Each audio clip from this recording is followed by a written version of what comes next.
You've reached the summit. Think of your entire year of English as building an arch, lesson by lesson. Your Capstone portfolio is the final stone placed at the top, the one that holds everything together. Without it, the arch collapses. This isn't a folder of your work, it's a curated exhibition of your growth. And curation is the key word. Anyone can make a collection, a pile of everything they've done. Curation is different.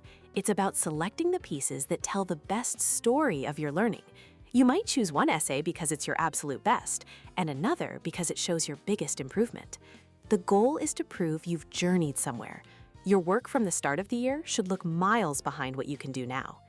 The heart of this story is the reflective statement. This is the brain of the portfolio, your voice speaking directly to your teacher. It's where you synthesize everything. You'll explain how your understanding of language has shifted, how learning critical lenses changed your view on power, and how you overcame a creative challenge, like writing a sonnet. You also have to connect your work to the curriculum standards, using their exact language to prove you are a self-aware learner who understands the goals of the subject. Finally, every piece you select must be polished to a publication-ready standard. This means flawless grammar, clean formatting, and a professional look. You should be proud to show this to a future employer or a university admissions officer.